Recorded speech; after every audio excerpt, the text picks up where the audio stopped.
Well, only after a few months of launching the Lava Blaze Curve, Lava has launched another phone in the Blaze series, the Blaze X. The increased emphasis on features and build quality, and to make the device look more premium, it is very clear that Lava's aim is to compete head-on with its foreign counterparts. But here's the thing. It's not that simple. In the mid-range segment only, Lava's market share is in single digits. Competition is fierce, but Lava seems dominant. And by doing so, Lava mobiles will be competing with brands like Xiaomi, Infinix, Realme, iQOO, and even Nothing. And things will get interesting because Qualcomm is rumored to launch a processor which will be targeting the sub 10K market. So, will Lava launch a phone under the 10K market? During this launch event, we had the opportunity to speak with Mr. Sunil Raina, the executive director of Lava Mobiles. And this is what he had to say. So let's start with, in line with what we got today. From what I understand, Lava's core focus is on the affordable smartphone range because that's where the lion's share of the brand is. Do you have plans to move up the ladder in the price segment? Is that on the table for Lava? So, if you see historically, we have been a sub 10,000 rupees player, right? So last year what we did is we entered the 10 to 20k segment and we became the fastest growing brand in that segment last year. So with every year and a half, we will move up the ladder. So this year we'll get closer to 30k this year, but our play is going to be primarily in sub 30k segment. And that's where our focus is going to be. Of course, it does not mean that we will not have products above 30,000, but our primary focus is going to be sub 30k segment and try and get the as much market share possible from here. Okay. How do you feel about this Gen AI bandwagon? There is a huge scope of use cases in Gen AI, but when it comes to smartphones, we have seen is that scope is limited to flagships because they can fully utilize the capability of the hardware of the services. But when it comes to affordable smartphones, how do you see Gen AI playing a role there? It will play to some extent. Of course, hardware capability has to be, the higher the hardware capability, the higher the use case, right? So it's very natural. So there are two things that happen. One is that because the AI is going to be a key requirement going forward. So going forward, the hardware is also being designed in a manner wherein even at the lower hardware spec, you can still have most of the AI functionalities. So that ecosystem is anyways going to come towards that. Let me just give you an example. If you see, earlier you could play high-end games only on high priced phones, right? And now the high-end games can be played on lower priced phones also, right? Because the hardware has adjusted itself to the requirements of the software. Right? That's going to happen in the AI also. So going forward, today it is very different, but tomorrow, in another couple of years' time, this problem will not be there. Lava made a statement earlier this year that they wanted to decolonize the Indian smartphone industry. What was the rationale behind that statement and how far along is the brand? Yeah. So I think if you look at the market today, before 2014, this market was about 40 to 50% Indian players, right? When we say we want to decolonize, it anyways means that it's colonized today. And colonization means that you have more foreign players and the share of the market of the foreign players is close to 95% plus, right? Now, what does that do to us as a country? Today's colonization is different from the colonization of the 20th century or 19th century. Right? Well, at that time it used to be land grab. The more you would occupy a land, the more you would colonize. But that's not how the game of the future is going to be played. Your behavior, your activities is today controlled through electronic gadgets, especially the smartphone is at the center of all, right? Now, if this is not in your own control, if this is the most important tool. So, like I was saying, the colonization of today is very different from the colonization of the past, because this important tool that is in everybody's hand can control your whole behavior, right? And as a country, if you do not have control on it, if you really don't have your own companies who have some control on it, which means then you're always going to be whatever international games have to be played, they will be played against you, right? Nobody has interest in your progress, so to see, other than you yourself. Right. A foreign company cannot have interests of India at heart, right? They will always have their origin country's interests at heart. So same is true for us. So somebody has to think about this country. Somebody must put country's interest above itself. So therefore, we believe this is a very important agenda to drive. And we're not saying that we should be alone in this journey. There can be other Indian companies also who can be part of this. But we must get a fair share of the market, which is about 25 to 30% of the share. All right. That's what I would call decolonization. Not that you wipe them off. So that's not good. Okay. Okay. That would be good for the open market as well. Absolutely. Let's talk about the IPO launch. You mentioned, the brand mentioned that in the next 3 to 5 years, the IPO would happen. What does the roadmap look like? Basically, is it still the same as the last statement was made? IPO is a means to raise capital. Right. So what we need is some capital for growth. Okay. Right. Now, how that capital comes, there can be multiple ways, and one of the ways is IPO.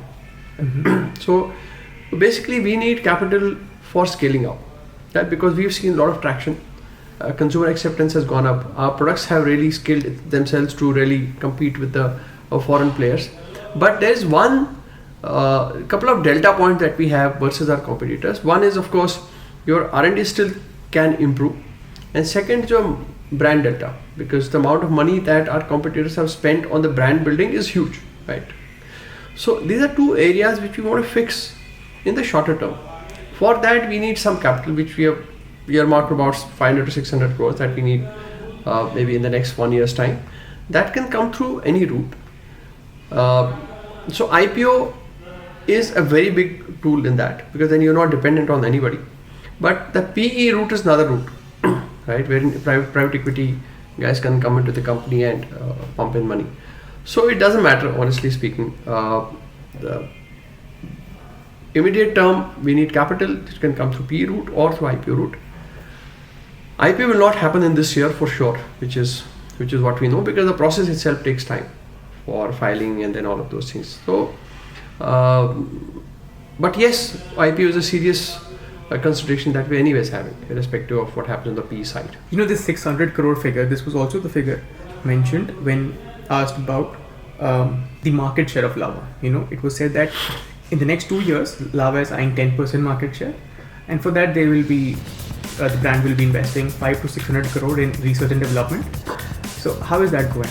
Is it still the same? Are you on track? So there are internal accruals that the brand has, and we also make some profits, which we plow back. So that money is also available for usage. So market share will have to be brought through some specific actions, right? And we believe out of those actions, R&D, building R&D strength and creating brand visibility are the two key components at this stage. This can change maybe 2 years later. Once you have come to a certain stage, maybe these will not become so relevant. Maybe other factors will become more relevant. Right. So right now, these are the two key factors. The moment we get this capital infusion, we'll be able to scale up faster. So therefore, whether it goes to 10%, 15%, 8% is something, will be an outcome of our actions. Yes, you're right. In the next 2 years' time, we definitely want to get to a 10% market share. But when I talk about market share, I talk about the sub 30K market. I don't talk about the entire market, because it's very important to understand what I am talking about. So today we are about 2%.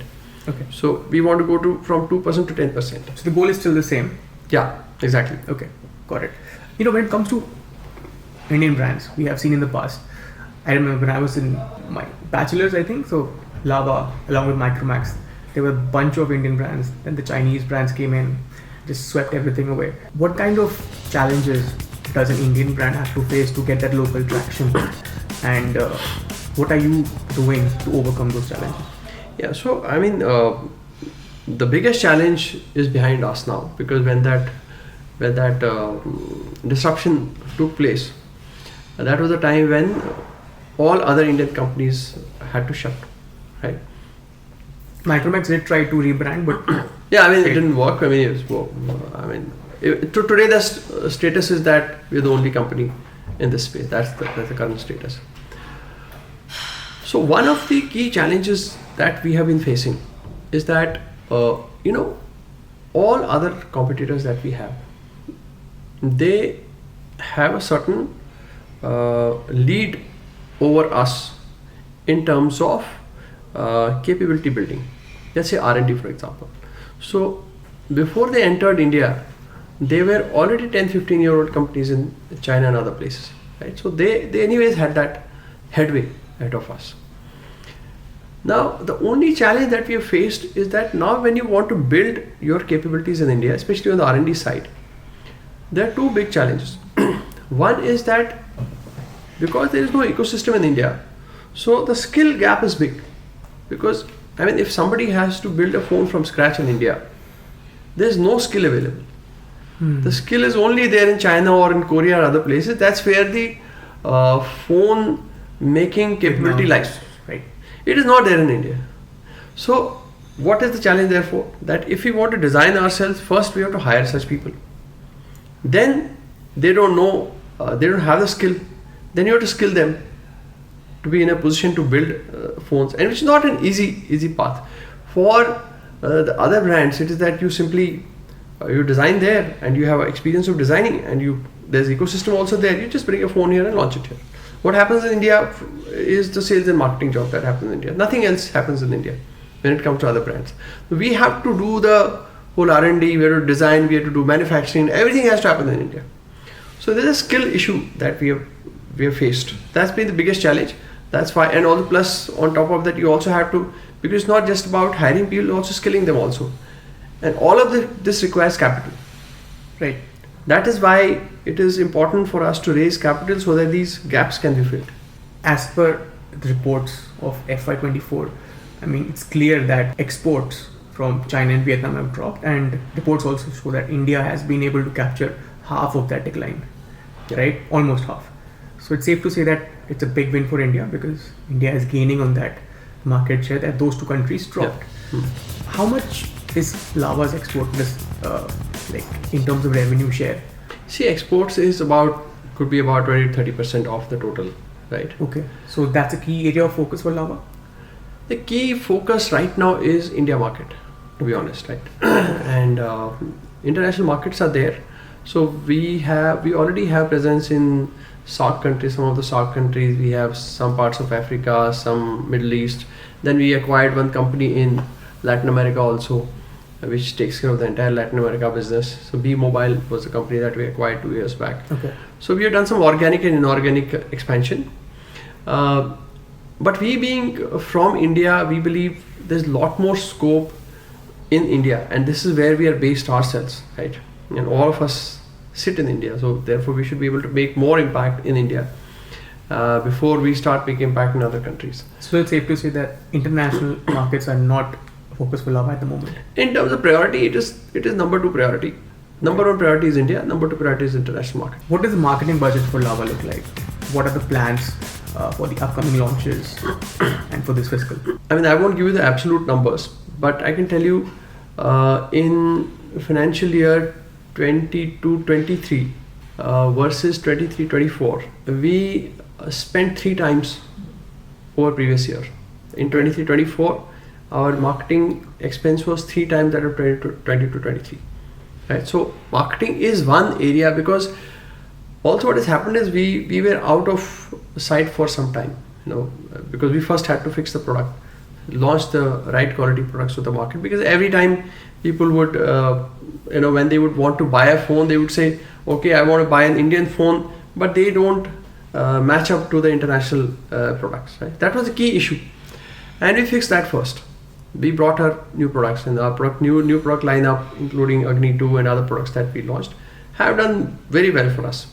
They have to be backed by right marketing. You can't have a poor product and good marketing. That has been done in the past, never worked.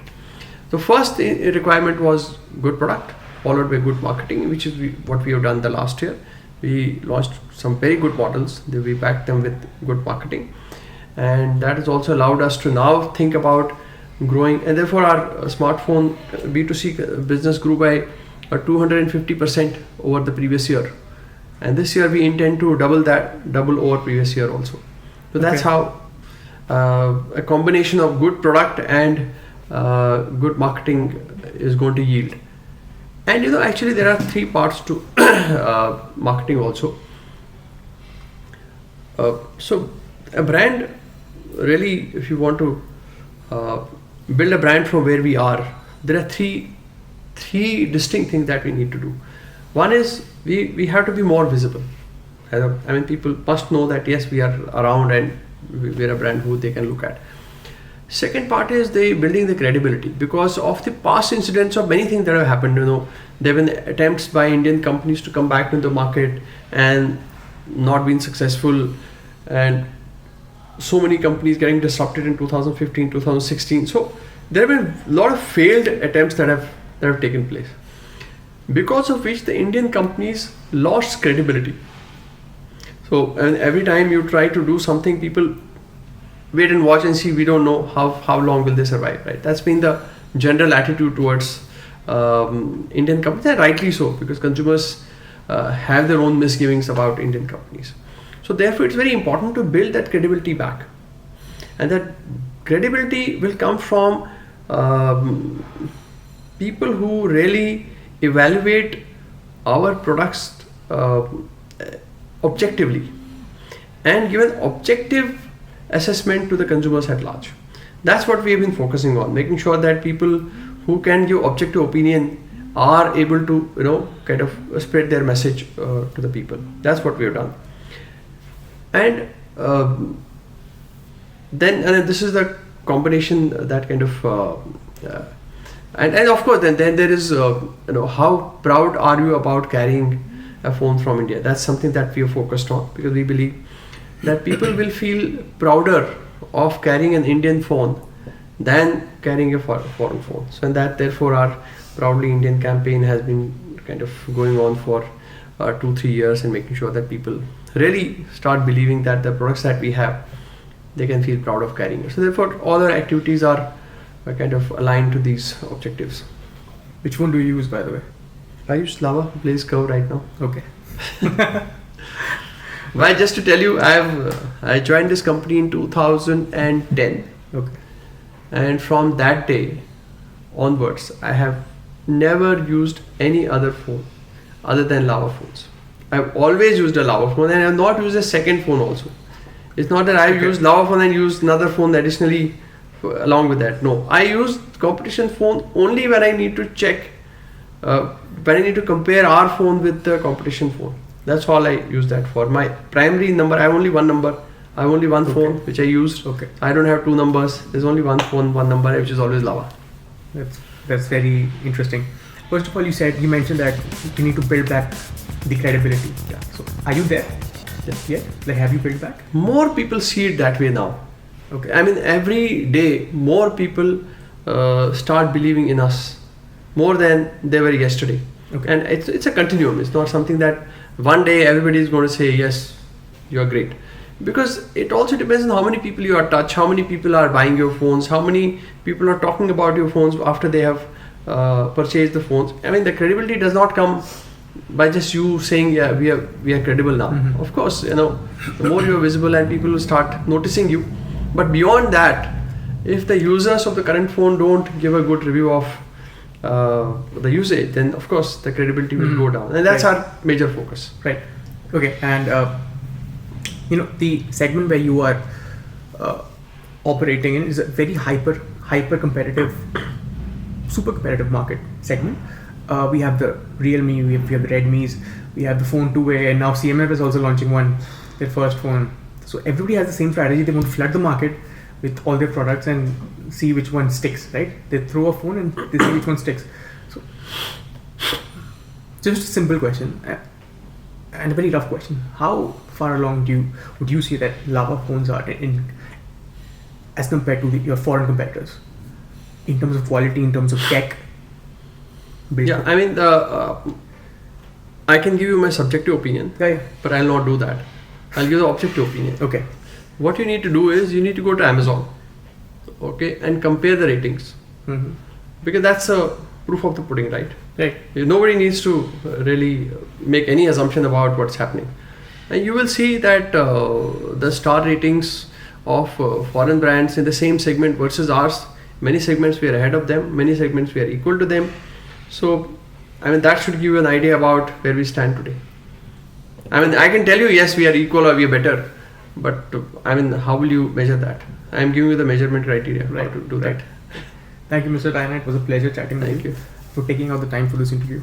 I hope you liked the video. For more such content on technology, keep following BWTV and BW Businessworld.